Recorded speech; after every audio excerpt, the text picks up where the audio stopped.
Hello, hello, hello, and welcome to today's episode of Her Version. This podcast is dedicated to sharing stories of struggle to triumph, a platform that allows individuals to tell their truth in order to inspire and uplift others. For those of you that are new to this podcast and like content like this, make sure you share, like, and subscribe. I am your host, Sabrina Victoria. Let's jump right in.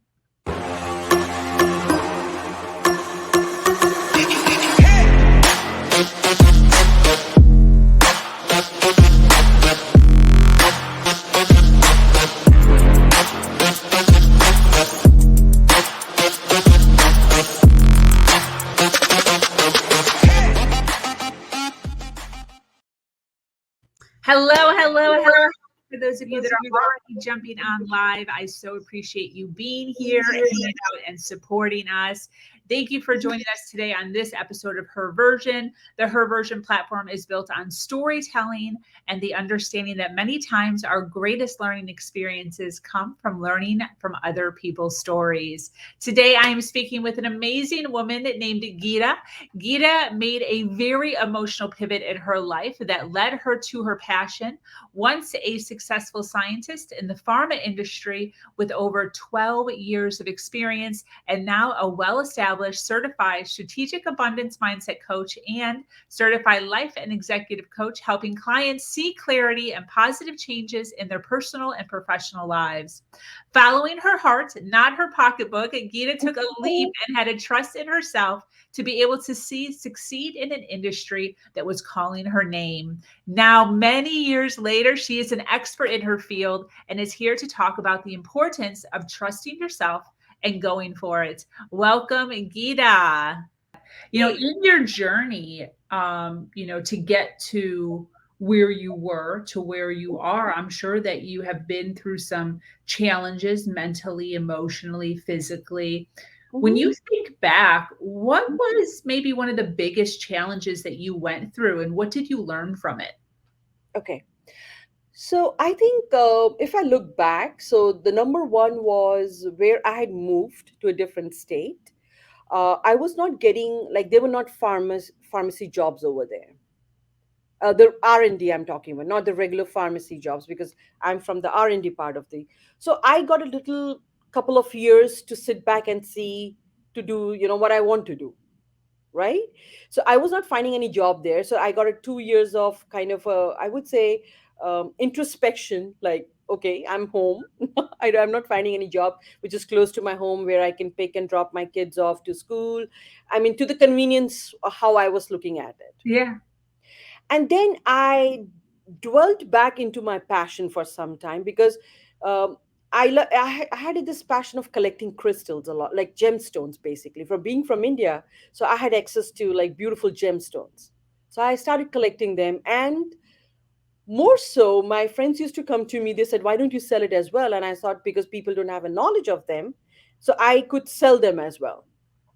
So that led to me opening up a little bit of shop, since I was not finding a job of my choice. And my husband, we were doing quite well, so we didn't need to, like, clearly, just leave boys at school and not go 1 hour drive and do my job. So I was not ready to do all that Yeah. time. Yeah. So we decided, you take your time till you find a good job, the job you like, and you want to go ahead with it. So it happens to see how the life was showing me different things, right? So Yeah. I started doing my shows, and people started coming. For instance, a stone like labradorite, because I knew the scientific, the metaphysical part of it, because being a scientist, I knew the chemical properties, the heart properties, what it is used for, and how you can wear it, and what you can use it for, something like that. Nothing Okay. more, because Okay. that was, I used to do it when I was young. And so that led me to one afternoon. I just call up a place and I say, "Oh, well, can I open up a shop there?" My husband's, "Are you okay with that? You want to become an entrepreneur now?" So it's just, okay. It's going to be a deviation from your what you were doing. I said, "Let's try me out till I find my job." Yeah. Yeah. And I happened to open up a shop, and then only for a couple of years, nothing more. Just got a little bit of entrepreneur skills, like juicing up over there with creativity. And then the book came, my first book, which I wrote it with a gentleman called Dr. I don't know whether you've heard Dr. Joe Vitale, who's I from haven't Sweden. heard of it, but I did see it on your website, I Okay. think. Yeah. So I got an opportunity to be interviewed by some of his team and selected for doing a book with him. Since it was such a interesting for him to see like a scientist becoming an entrepreneur is such a like a different career change and the presentation skills and things like that. So I wrote my first book, but I had no idea what I'm doing, to be honest with you, Sabrina.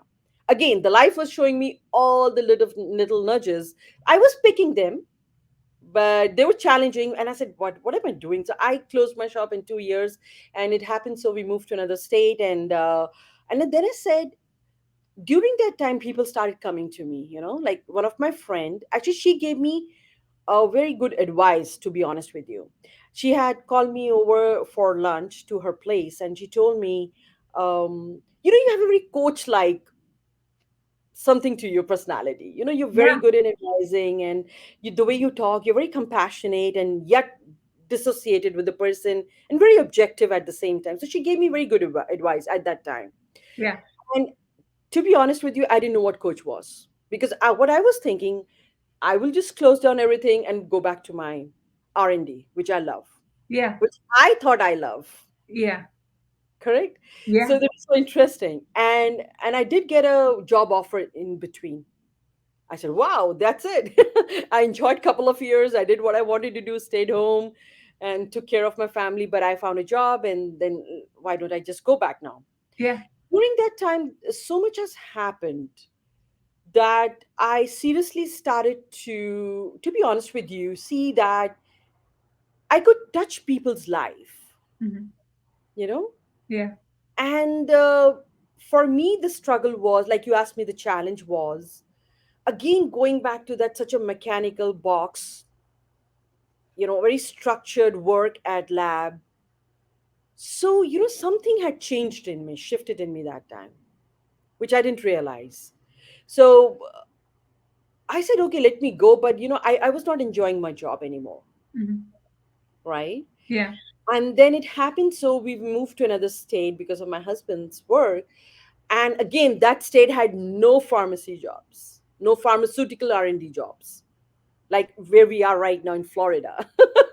This place has no other jobs, let alone the R&D or any pharmaceutical company. So this was the place when I really dived into, my friends are saying something, I had started acknowledging things. So my challenges were to really do leave that alone completely. Mhm. Major struggle I had, to be honest with you. And because see, something has shifted in you, but you are still living in this world, right? You are Yeah. still have to pay your bills, you still have to do what you're supposed to do, you still are a mother, a wife, or whatever the labels you have. Yeah. And I, if I can use that, that was few years in my life where I had really emotionally struggled. How would people perceive me, and what would say, what is, why did you do that, how would they react to it? Yeah. But then I had this wonderful thing which kept me going, because I didn't stop on the weekends inviting people in, like for the advices and do whatever I was supposed to do. And some of my lady, most of them are my lady customers, that time, like one family changed my whole perspective, because the three ladies of different generations from the same family came to me. Okay. Wow. You see that? Yeah. That was, um, with the right word I would use, impact. I saw that it was happening. Yeah. And people coming to my husband and telling him, your wife has a gift. So my family was also acknowledging the shift now. Yeah. As a Yeah. family, something was going on. Yeah. This lady I'm talking about from three generations had a major influence to for me to overcome my struggles of emotional, like kind of emotional. I would not use the word emotional so much. It was more of a conflict, it was in my mind, when now I know what that was. Yeah. So you can imagine, the daughter, the mother, and the grandmother are coming to me, Mhm. all the same family, but I was able to do it. That's awesome. And the Wow. blind faith they had in me that I will pull them through, which I eventually did. Yes. Wow. So, like I said, so that time, and I used to tell my husband, by the way, off and on, like, okay, should I do this? Should I go back? They're giving you money. This, he said, no, don't worry. If you want to do it, go ahead and try it out. Yeah. And then that was the time after this. See, this was external validation again, right? Yeah. So right now, still, I was not listening to myself. I was like, okay, wow, I could do this also.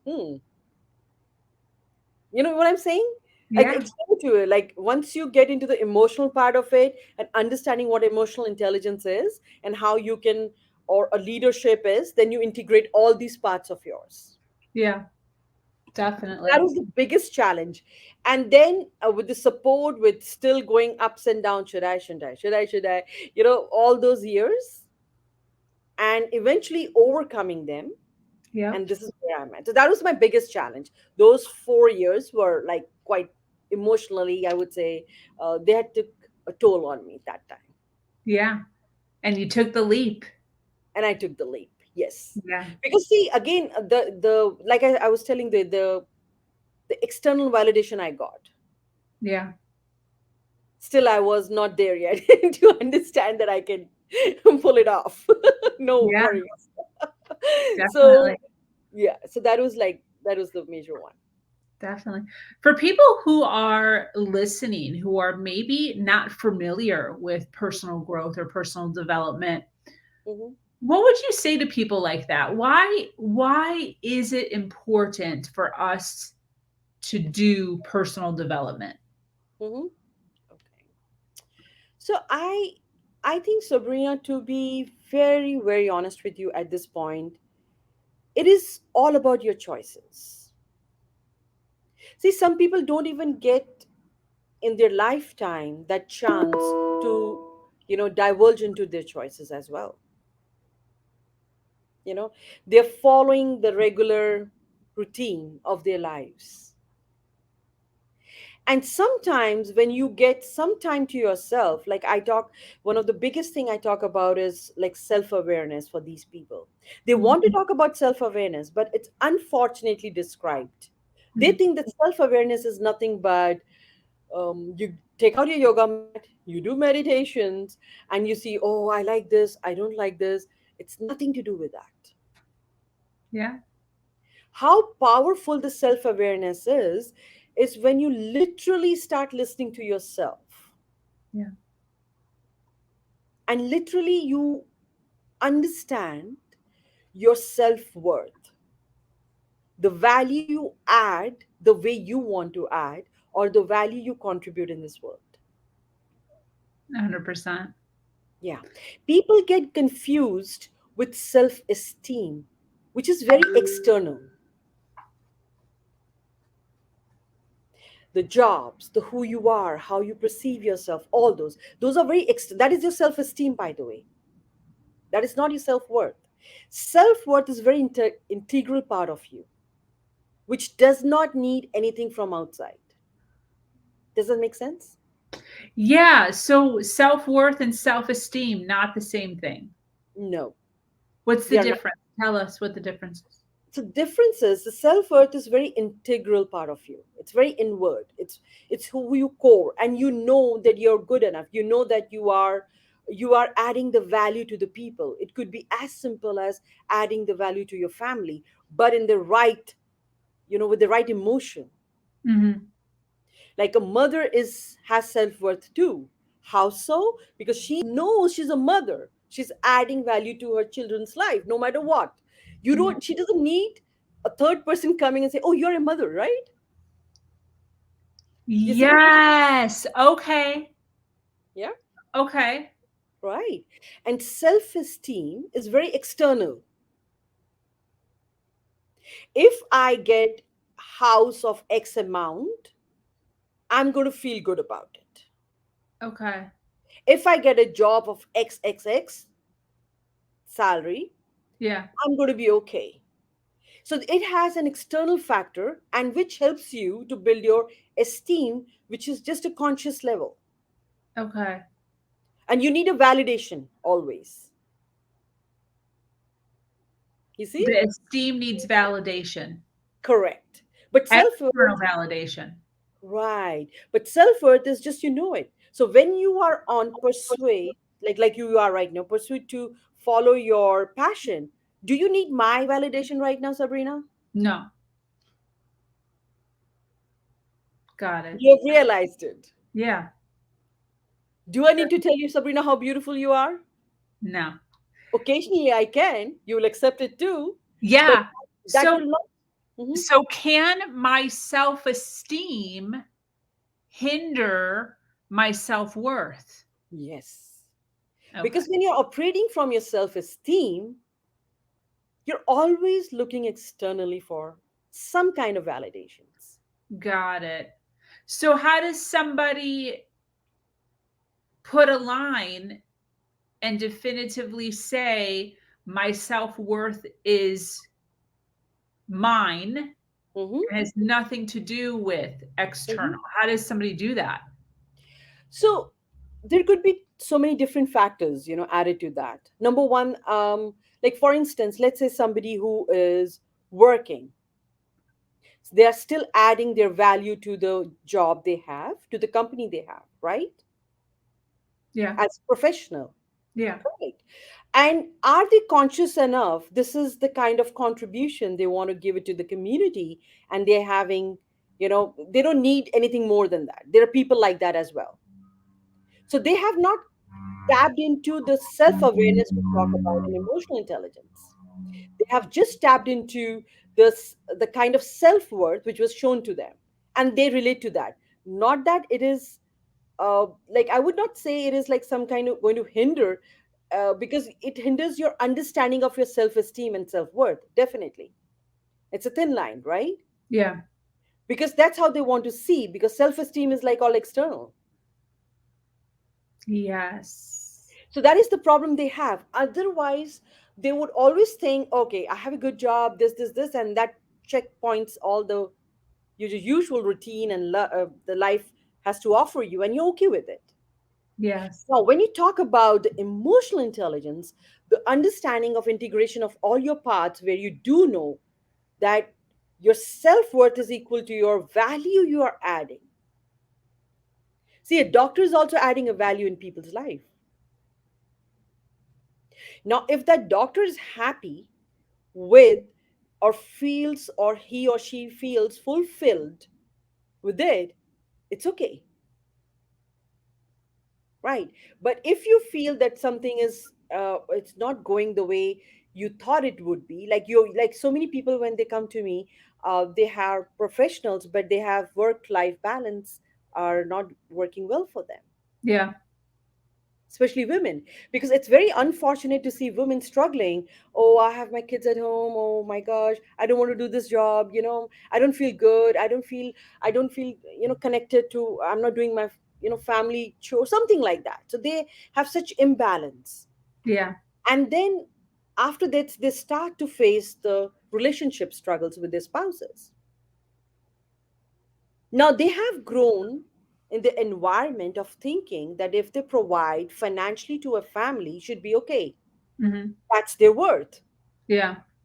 So they are relating it to that, Got which it. is their self-esteem as well. Yeah. Correct. So it is very interesting to see how they're struggling. What they are relating their value to. I got married, I gave you a kid, like how they talk, basically. Yeah. How they Yeah. how they put across their internal emotions. Like I said, for a mother, she doesn't need a validation. Any mother on this earth, she's a mother, period. Correct. Like you don't have to, if you have a child, you're a mother. And all the mothers feel the same way about their children, right? You can tell me, right? It's so simple. But when you see, even after doing that, and they're adding self worth to it, that'll going to conflict with their living style. Wow.